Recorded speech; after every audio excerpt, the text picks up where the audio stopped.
So this notion of conservation, again, is an important, very important one to our discussion. The conservation of primitive structures interwoven with the development of very modern, complicated structures. And as we'll see when we try to think about post-traumatic stress, there's a disconnection and a dissociation between some fundamental structures or fundamental neural networks in the brain.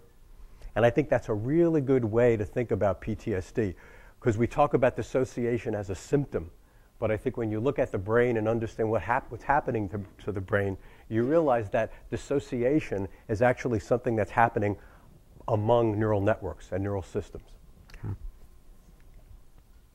There was this philosopher, therapist, Charles Hampton Turner, that said, one of the most complicated things about being a therapist is that when a client comes into your office and they lay down on your couch, he was using the analytic model, right? Says it's like having a human, but they're laying down next to a horse and a crocodile, right? So you've got, in a sense, you've got these three stages of evolution inhabiting a brain at the same time, and trying to run a person, trying to have a life. And all except a very small part of the human part of the brain has language and consciousness.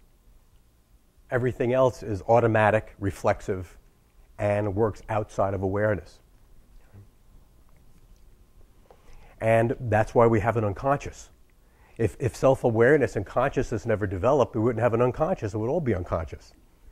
But the unconscious is just this little tip of a very large iceberg of unconscious processing. And just before I go on, and Dan Siegel always raises his hand and stops me at this point.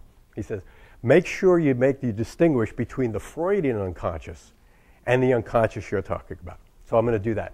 The Freudian unconscious is one way to describe sort of drives and impulses and past learning that influences our present experience. Okay?